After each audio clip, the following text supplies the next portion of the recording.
In the fading golden hour of a southern spring evening, Walter Granger stood in the middle of his front yard, the last light of day brushing against the worn wood of his home.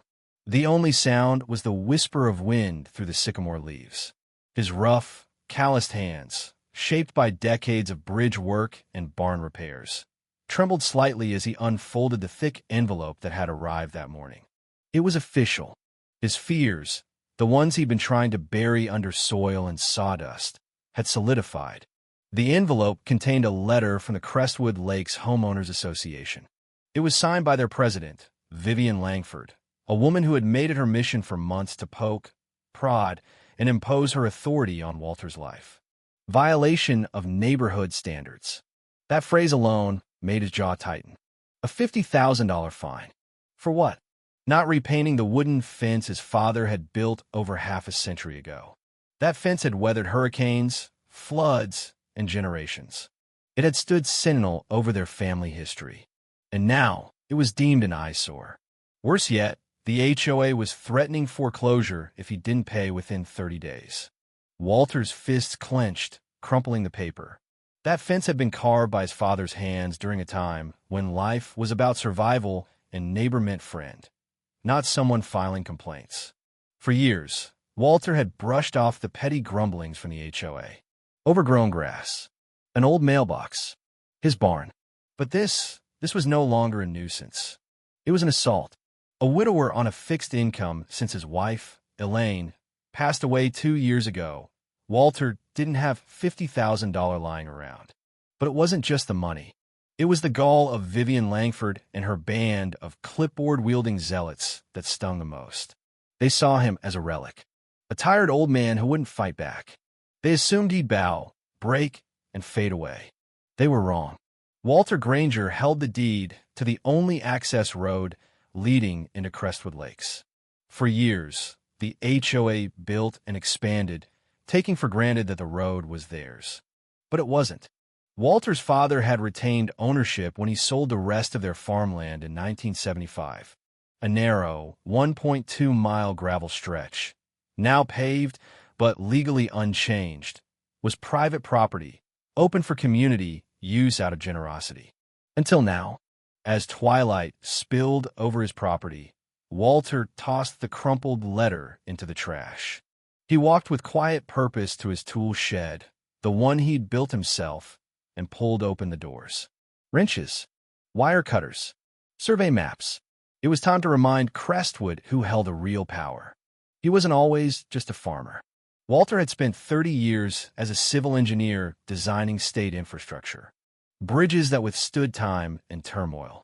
He'd retired to the quiet life, nurturing tomatoes and fixing birdhouses. But war, he knew how to plan for it. It began subtly. A letter. The fence color does not meet community aesthetic standards. That was Vivian's first missive. Walter had chuckled then.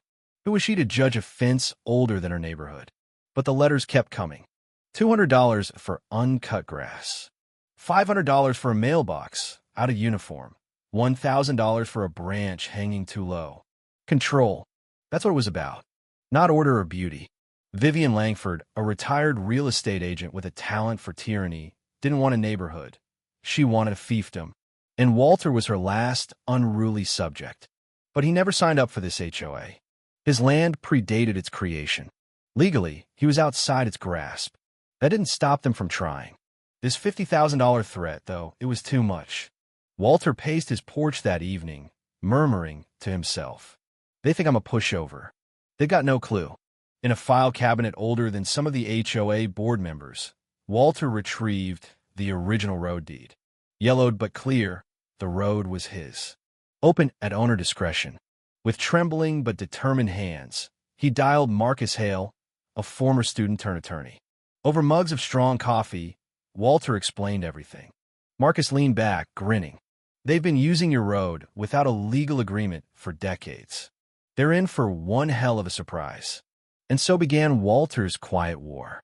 Legal filings, documentation, witness statements from neighbors. Meanwhile, Vivian ramped up her pressure. Her tone turned threatening.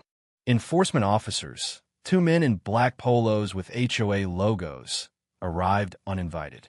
"We're here to conduct a compliance inspection," one barked. Walter stood tall, rake in hand. "Get off my land." They sneered but left. Then came destruction. Without warning, a team tore down part of his father's fence, labeling it as safety risk. Walter took photos of the splintered wood, heart pounding. Days later, his golden retriever, Daisy, vanished. Walter searched for hours, calling through the dark. A neighbor eventually found her, locked in a contractor's van with other dogs. No proof, but he knew. The final straw was a truck bearing the HOA logo pulling up to disconnect his water and electricity. "Non-compliance," said the crew chief. Walter was faster. He shut off his own utilities first and reinforced the systems with makeshift protections. "Try again," he said coldly. By now, the neighborhood was divided. Some residents rallied behind him. Others clung to Vivian's iron-fisted vision of suburban perfection. Vivian called for an emergency HOA meeting, expecting full control. She was wrong again. Walter spent the next days preparing. His documents in order, he practiced every word. Marcus guided him through the legal phrasing. The night of the meeting, Walter arrived early, papers tucked inside his old leather satchel. Vivian stood confidently at the podium in the Crestwood Community Center, draped in silk and self-importance. "Thank you all for coming," she began. "We are here to address the continued violations by Mr. Granger. He has refused compliance and payment. Legal action is necessary." Murmurs filled the hall. Some nodded. Others looked uneasy. Walter stood. All heads turned. Vivian's lips pressed into a smile. "Walter, you've had every chance to comply. Pay the fine, or we'll proceed." He walked to the front, slow but steady. "You've got it all wrong." He dropped the deed, maps, and legal documents on the table. "I own the only road into Crestwood Lakes. My father kept it when he sold the land. For 40 years, you use it like it was yours. But it's not." Gasps. Whispers. Vivian paled. "You're bluffing." Walter held up the notarized deed. "Swimme. I'll win. I've already filed an injunction. Your fine is void. Without my road, this neighborhood is cut off." Clara Wicks, a longtime resident, stood. "He's right. I've lived here for 3 decades. That road was always his family's." More voices joined. Applause began. Vivian shouted, "This is absurd." But no one listened.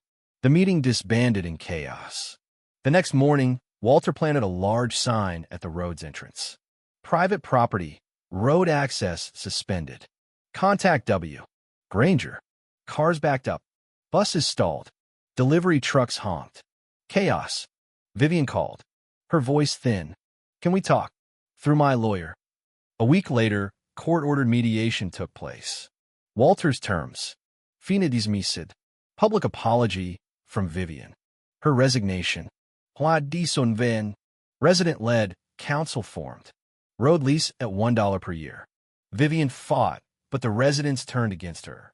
In a packed meeting, she stood trembling. "I apologize to Mr. Granger and this community. I resign." Silence. Then applause. Peace returned to Crestwood Lakes. Walter rebuilt his fence with new cedar, engraving a message. "Built by my father. Defended by his son." Clara brought pie. Kids visited to learn woodworking in his shed. Vivian sold her house. Moved away. The HOA was gone. And Walter Granger, quiet, resilient, principled, became a symbol of what it meant to stand your ground. Crestwood Lakes bloomed again, this time in freedom.